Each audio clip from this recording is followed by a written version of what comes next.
जहां सरकार बड़े बड़े वादे कर रही है कि हमारी सरकारें प्रत्येक नागरिक को न्याय दिलाने का काम कर रही है, लेकिन वहीं उत्तराखंड के जिला उधम सिंह नगर के थाना सितारगंज में कुछ और ही देखने को मिल रहा है। 20 दिन पहले पीड़ित परिमल मंडल, जो शक्ति फार्म जेल कैंप नंबर 3 के निवासी है, जिनके साथ मारपीट की गई थी। पीड़ित को गंभीर चोटें आई थी। पीड़ित ने सरकारी अस्पताल में मेडिकल कराने के बाद प्राइवेट हॉस्पिटल में अपना इलाज करवाया, जिसमें उसके हजारों रुपए भी खर्च हुए, जिसका मुकदमा नामजद करवाया गया था। आरोपी पर धारा 325, 504, 506 के तहत मुकदमा दर्ज किया गया था, लेकिन आरोपी खुलेआम घूम रहा है। सितारगंज पुलिस इस आरोपी पर कोई भी कार्रवाई करने से बच रही है। वहीं पीड़ित परिमल मंडल अभी भी न्याय के लिए दर दर भटक रहे हैं, मगर उनकी सुनने के लिए कोई भी प्रशासनिक अधिकारी तैयार नहीं हो रहा है। अब इसी मामले से हमें रूबरू कराने के लिए हमारे संवाददाता उमेश सिंह जी हमारे साथ जुड़ चुके हैं। तो उमेश सिंह जी, बताएं क्या है मामला?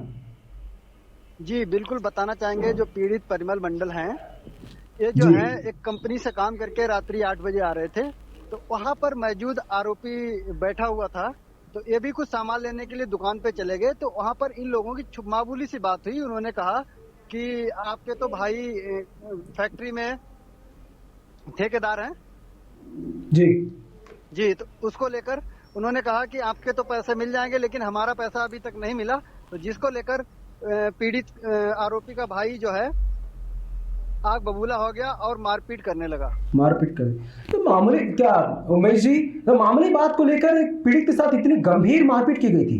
जी बिल्कुल, पीड़ित के साथ काफी गंभीर मारपीट गई। एक जानलेवा हमला हुआ है, उस पर गंभीर चोटें आई। उसने अपना सरकारी हॉस्पिटल में मेडिकल भी कराया, उसके बाद प्राइवेट हॉस्पिटल में अपना उपचार कराया, जिसमें हजारों रुपए खर्चा भी हुआ है। लेकिन पीड़ित जो है, एक आस है उसको कि हमको न्याय मिलना चाहिए, लेकिन अभी तक ऐसा नहीं हुआ है। जी, मतलब एक मामूली बात को लेकर पीड़ित के साथ मारपीट की गई, जिसमें पीड़ित को गंभीर चोटें आई, जिसके बाद पीड़ित ने प्राइवेट हॉस्पिटल में अपना उपचार कराया, जिसमें उसके हजारों रुपए खर्च हुए। फिर उसके बाद उसने मुकदमा दर्ज कराया आरोपी के विरुद्ध पर, लेकिन आरोपी की अभी तक गिरफ्तारी नहीं हो पाई है, वो खुलेआम घूम रहा है। जी बिल्कुल, आरोपी की गिरफ्तारी करने से जो क्षेत्रीय पुलिस है वो बच रही है और अभी तक आरोपी की गिरफ्तारी नहीं हुई है। लेकिन पीड़ित चाहता है कि हमको न्याय मिले, लेकिन न्याय उसको नहीं मिल पा रहा। वही सरकारें लगातार दावे करती हैं कि हम प्रत्येक नागरिक को सुविधा एवं न्याय दिलाने का काम कर रहे हैं। तो क्या आरोपी के ऊपर किसी तरह का राजनीतिक का संरक्षण है? जी बिल्कुल, बताना चाहेंगे कि सरकारों ने अपने जन प्रतिनिधि गली मोहल्ले में बना रखे हैं, तो जायज सी बात है कहीं ना कहीं जो है किसी राजनीतिक का संरक्षण उनके ऊपर जरूर हो सकता है। जी बिल्कुल। तो पुलिस इससे बच क्यों रही है? मतलब अभी तक जब पूरे तथ्य पुलिस के पास है, जब पीड़ित ने सारे सबूत पुलिस को दे के रखे हुए हैं, अपने मेडिकल टेस्ट रिपोर्ट्स दे दी है, उसके खिलाफ, आरोपी के खिलाफ रिपोर्ट दर्ज कराई है, बल्कि कई धाराओं में मामला दर्ज भी हो चुका है, उसके बावजूद भी अभी तक आरोपी को गिरफ्तार नहीं कर पाई है पुलिस। इस सवाल में निशान खड़े करता है। जी बिल्कुल, एक बड़ा सवाल खड़ा हो रहा है कि आरोपी की गिरफ्तारी क्यों नहीं हो पा रही, जिससे साफ जाहिर होता है कहीं ना कहीं राजनीतिक संरक्षण आरोपियों को मिल रहा है।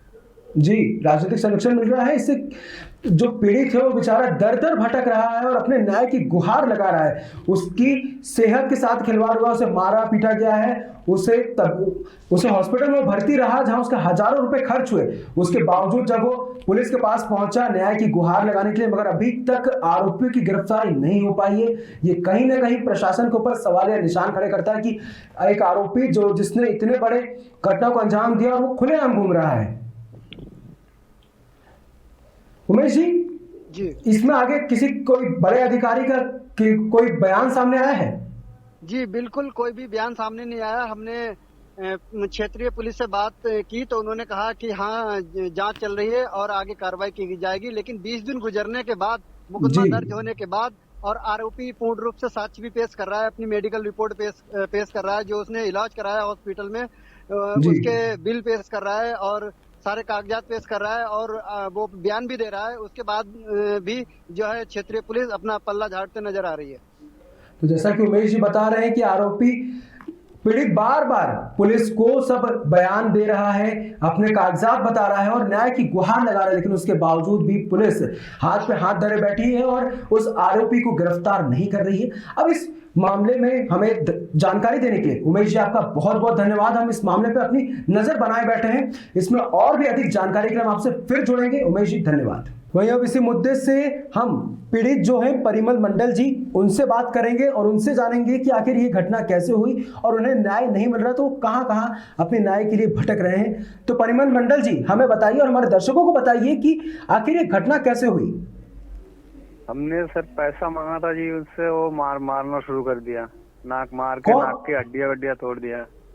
कौन थे परिमल जी वो समार बछाड़ मतलब उन्हें समार बछाड़ ने वो मारा। जी, तो क्या वो उनसे आपकी पुरानी रंजिश रही है? रंजीत होटल वाला, क्या होटल में हुआ था, होटल के वहाँ जी। होटल में हुआ था जी परिमल जी, मगर क्या पहले भी इससे आपकी आपकी उनसे पहले दुश्मनी रही है क्या? ना कोई दुश्मनी नहीं था, उनके काम पे गया था। काम पे गए थे। तो परिमल जी आपने पुलिस में एफआईआर दर्ज कराई थी? हाँ जी कराई थी फिर दरअसल। तो अभी तक परिमल जी आप कार्रवाई नहीं हुआ। जी अभी तक कार्रवाई नहीं हुई है, आप न्याय के लिए भटक रहे हैं मगर हाँ जी। आपको अभी तक न्याय नहीं मिल रहा है और आप इसके और फिर आपको जो चोटें आई थी आपने सरकारी अस्पताल में अपना मेडिकल कराया था, उसके बाद आप प्राइवेट हॉस्पिटल गए थे इलाज के लिए जहां पे हजारों रुपए खर्च हुए हैं। खर्च और मेडिकल बनाया था, फिर लास्ट में प्राइवेट में इलाज किया। पुलिस के द्वारा क्या कहा जा रहा है परिमल जी आपको? पुलिस कोई कार्रवाई नहीं कर रहा है, रिपोर्ट लिखा है तो। क्या कहा क्या जा रहा है पुलिस के द्वारा? पुलिस कोई कार्रवाई नहीं कर रहा है। प्रधान लिया था उनको, उस दिन बंद किया था, छोड़ के वो काम में जा रहा है, कह रहा है कुछ कर नहीं पाओगे तुम, ये कर नहीं पाओगे। मतलब मार दिया। पुलिस के द्वारा आपको नकारा बोला जा रहा है कि आप कुछ नहीं कर पाएंगे, इस तरह का बोला जा रहा है क्या? ये तो वो जो मारा वही लोग बता रहा है ऐसे। जी, तो आपने कोई बड़े अधिकारी को इसके लिए आवेदन दिया है? कार्रवाई तो किया है, कोई कार्रवाई नहीं हुआ। परिमल जी क्या आपने किसी बड़े अधिकारी को इस न्याय के लिए आपने बोला कि हमें न्याय नहीं मिल पा रहा है, आप हमें न्याय दीजिए? बोला, बहुत आदमी को बोला, कोई बताया नहीं। मगर आपको अभी तक न्याय नहीं मिल पा रहा है? हाँ, सितारगंज में जो सितारगंज तो जो रोड पे लोग गया था चौक में, जी जी परिमल जी तो भी बोलिए। कोई कार्रवाई नहीं हुआ। जी, तो परिमल जी जो लोग हैं, जो आरोपी हैं, उनके ऊपर क्या किसी तरह की राजनीतिक संरक्षण है कि कोई मतलब बड़े नेता का हाथ है? हाँ, ऐसा ही राजनीति के चल रहा है। मतलब किसी नेता का हाथ है उनके ऊपर? नेता गांव ग्राम प्रधान ने उसको छुड़ा के काम कहाँ भेज दिया। मतलब वो अभी फरार चल रहे हैं? हाँ, घर पे नहीं है, वो फरार ही चल रहे हैं। घर पे नहीं है, फरार। जैसा कि परिमल जी जो पीड़ित है वो बता रहे हैं कि जो आरोपी है वो अभी फरार चल रहा है, अभी गांव में नहीं है और जो वहाँ के ग्राम प्रधान है वो उसे उन्हें नहीं उसकी मदद की आरोपी की भगाने में। यही बात है ना पीड़ित परिमल जी? हाँ, उसको भगाया, प्रधान ने ही भगाया लाके उसको। जी परिमल जी, तो हमारी प्रशासन से यही दरख्वास्त है कि यही गुहार है कि जो परिमल जी हैं, परिमल मंडल जी हैं, जो पीड़ित हैं, उन्हें जल्द से जल्द न्याय मिले और उस आरोपी को सलाखों के पीछे डाला जाए ताकि वो इस तरह की घटना को दोबारा अंजाम देने से पहले बार बार सोचे और उसके अंदर कानून का डर हो। धन्यवाद परिमल जी, आप हमारे साथ जुड़ने के लिए। हम यही दरख्वास्त करेंगे प्रशासन से कि आपको जल्द न्याय मिले। धन्यवाद। मेरा नाम है परिमल मंडल। 11 तारीख का घटना है। समार बसार ने मारा, मारपीट हुआ, पैसा मांगा तो पैसा नहीं दिया। हमने कहा पैसा मांगने के लिए गया था, मारा हुआ खूब। फिर हमने अस्पताल में था 4 दिन, फिर एप्लीकेशन दिया था चौकी में 11 तारीख को, उसके बाद भी कोई कार्रवाई नहीं हुआ। फिर हम चाह रहे हैं कि कार्रवाई हो समार बसार को।